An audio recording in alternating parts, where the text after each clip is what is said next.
আমরা ঠান্ডা মাথায় ভাবি না, ঠান্ডা মাথায় ভাবতে হবে, ধৈর্যশীল হতে হবে। ইন্নামা সাবরু ইনদা সাদামাতিল উলা। বিষ্ণু বলেছেন, বিপদের প্রথম ধাক্কায় যে সবর ধারণ করতে পারে সেই তো সবুর। এজন্য বিষ্ণু দোয়া করতেন, আল্লাহুম্মা জাআলনি সাবুরা, আল্লাহ আপনি আমাকে ধৈর্যশীল বানান।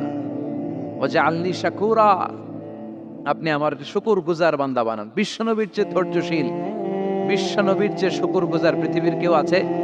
কথা বলেন। এমন তাবৎ কোনো অত্যাচার নাই যে অত্যাচার বিশ্বনবীর উপর করা হয় নাই। বিশ্বনবী মক্কার জামিনে যখন দাওয়াত দিতে লাগলেন, ওনারে পাগল বলা হতো, বলা হতো তুমি পাগল, বলা হতো মোহাম্মদ একটা কবি, বলা হতো মোহাম্মদ হচ্ছে গণক। বিশ্বনবী যখন রুকু দিতেন, সিজদায় চলে যেতেন, উটের পচা নারী ভুরি এনে বিশ্বনবীর কাঁধে ফেলে রাখা হতো। বিশ্বনবীর গলার মধ্যে রশি ধরে টান দেয়া হতো। কয়েকবার বিশ্বনবীর এই ঘাড়ের এই চামড়া ছিঁড়ে গিয়েছে, একবার চাদর টান দেওয়ার কারণে, আরেকবার রশি টান দেওয়ার কারণে।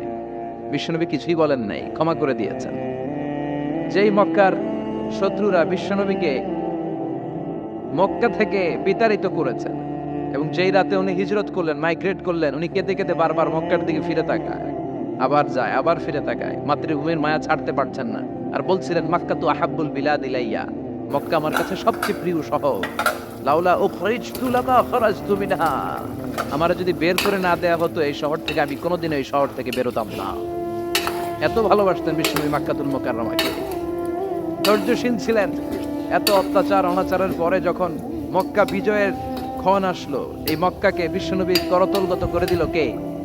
ফাতহে মক্কা হলো। বিশ্বনবী চাইলে পিষে পিষে প্রতিটা কাফের মুশরিককে শেষ করে দিতে পারতেন, ঠিক কিনা? কিন্তু বিশ্বনবী বললেন, লা তাসরিবা আলাইকুমুল ইয়াউম, ইযহাবু আনতুমুত তুলাকা।